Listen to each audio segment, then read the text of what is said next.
If you guys do go on to enjoy today's video, please drop a like in the video, subscribe to the channel with your bell notifications turned on. Now let's get into the video. Yo, what's up guys, welcome back to my channel. So, is that my intro? Anyway, god damn it. So today we're going to be looking at another player review. Today we're looking at Hakan Calhanoglu, who is one of my favorite players, one of my more underrated players of people that I love to watch playing football. It's just he's so elegant with the ball, and obviously his free kicks are... yeah, they're worldly. So he has a Rulebreaker card, and there's some stats in there that are kind of interesting, and it's making me wonder why he's 70k. But anyway, so let's just get into his attributes, and we'll actually discuss him in-game. So 89 pace, which is probably the big standout one. 94 excel, 85 sprint speed. His shooting is a little lacking. Obviously, his shot power and long shots are absolutely incredible, being 93 and 95. His finishing itself is kind of lacking at 75. His passing in general could be a little bit better. I expected his passing to be a little better than what it is, but in-game he does actually whip out some decent long passes without a chem style. So take that for what you will, but I'd still recommend a chem style, obviously, that I will discuss later in the video. Dribbling, absolutely incredible. 91 ball control, 90 dribbling. Defending, nothing really to talk about, and in physicality, he has 80 stamina. So, he also has 4-star skills and 4-star weak foot, obviously with a medium defensive and attacking work rate. So, the key thing about this card is obviously he is on the left wing. Obviously, Calhanoglu's cards previously have been a cam, and that's what I'm more used to actually playing him, but as a left wing, his card is somewhat usable, because he actually has pace now. But I will still stand by that this card is absolutely incredible as a cam. I did use him as a left wing and a cam, and I do still think he is better as a cam, but he is definitely viable as a left wing. The only real issue I had with him is while he does have 89 pace, most of that is his acceleration up to a 94. His sprint speed is actually an 85. So while he can get to his quicker, obviously his max speed a lot quicker, his max speed isn't really that great. And obviously I'd argue, because he's up against right backs, I'd argue right backs are a lot better this year than left backs, just because they're a lot faster. Like, aside from Ferland Mendy on left back, who do you really have? So yeah, he's up against some absolutely incredible right backs. Obviously, I come up against Semedo, I came up against Kyle Walker, like, you name it. Came up against every single difficult right back to get past.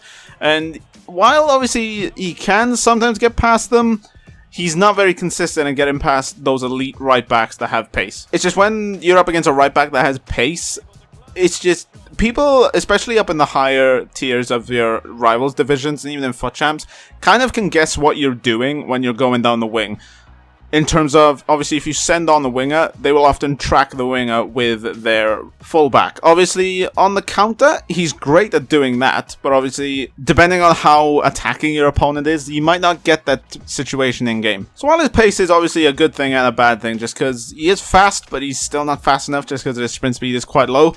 One thing I absolutely love is this guy's finesse shot. His finesse shot on his right foot, oh my god, it's like, you know those fake thumbnails people make where it's just like, I can't believe he did this in one shot, where it's like the arrow is just so obscured with what the ball does when what actually happens in the video. It's basically like that. He absolutely whips that ball right around the keeper. It's quite insane. If you're at the right angle and you smack it with his right foot, oh my god, he's absolutely tremendous at doing that. Now, while I'm talking about his finishing, it's also a negative. His actual 1v1 finishing, or maybe inside the box finishing, is quite poor, not gonna lie. 75 finishing, the amount of times I've often gone, how on earth did he miss that? Well, quickly, I'll go back to the, obviously cutting in with his right foot to the finesse shot. Obviously, that's where his left wing card can, obviously playing him at left wing, be an advantage, because obviously you can just cut in. Obviously, play him as sort of like an inside forward, not more so a winger.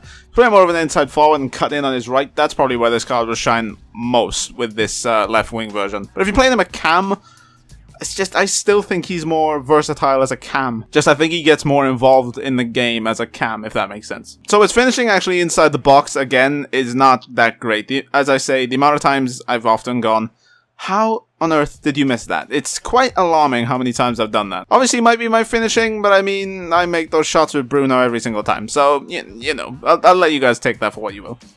And again, his passing, while, you know, some of his long passes are on the money, some of them are quite alarming. Like, some through balls he makes to my Aubameyang, some of them just don't hit the money. So, yeah, his passing isn't that great, and I thought it'd be a lot better than what it actually was. Now, as I say, his dribbling, absolutely incredible dribbler.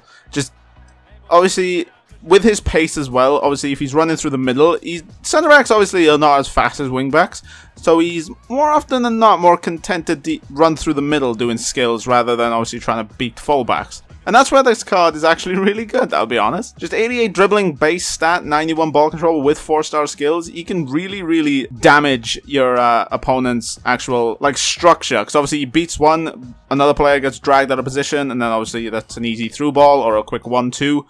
Yeah, that's often when he's great. As of course with his pace and passing mixed together, his 1-2s are absolutely insane. You've seen in some of the clips on the wing and even in the center. His 1-2s are absolutely phenomenal just because of how quickly he can get up to his top speed. Alright, in terms of actually instructions, so I normally leave my wingers on standard. I may have them come back on defense, just depends really, like how my opponent is playing. Maybe he's more like better offensively, I may have them come back, but apart from that I leave my wingers mainly on just what they are. With cams, as I did with this guy, I did have him on free roam in his actual positioning. I didn't have him stick to his position just because cams, you know, they dictate the play and I like him to be all around the pitch dictating the play. Now his actual chem style, so there's a few ways you can go with this. I'd recommend, now if you're playing him on the wing, I do recommend finisher just because that increases his shooting and his dribbling, so obviously much easier to cut in on his right side. It's just the thing with his pace, obviously he's not slow, so if he's cutting in, he can very quickly cut in. But if you are playing him as a cam, I do recommend Deadeye, just because that increases his passing and his shooting. Because again, his pace isn't really an issue, and your cams being fast, while it is a nice thing, I don't think it's a necessity. So with Deadeye, increases his shot pass up to an 83 and his curve up to a 91, so obviously whipping that ball from a finesse shot. Also increases his finishing up to an 85, making it much more viable, as well as his shot power and long shots up to 99. So it's going to be absolutely deadly for those right-footed finesse shots outside the box. So, in terms of should you use him in champs, this is probably a bit of a tricky one. The only thing, obviously, this card has is he's quite stuck in the Serie A, just because it's kind of difficult to get him out of the Serie A to like make a hybrid, just because he is Turkish, so it is a little difficult trying to get him out of the league.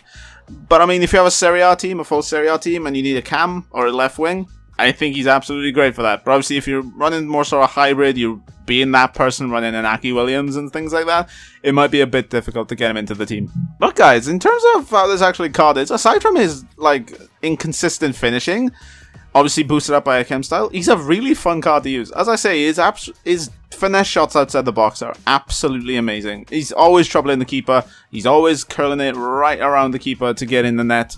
He's just one of the best long shot takers in the game at the moment, in my personal opinion, of course. So he's around 70,000 coins at the moment. Roughly, probably when this video is uploaded, he might be about 60k.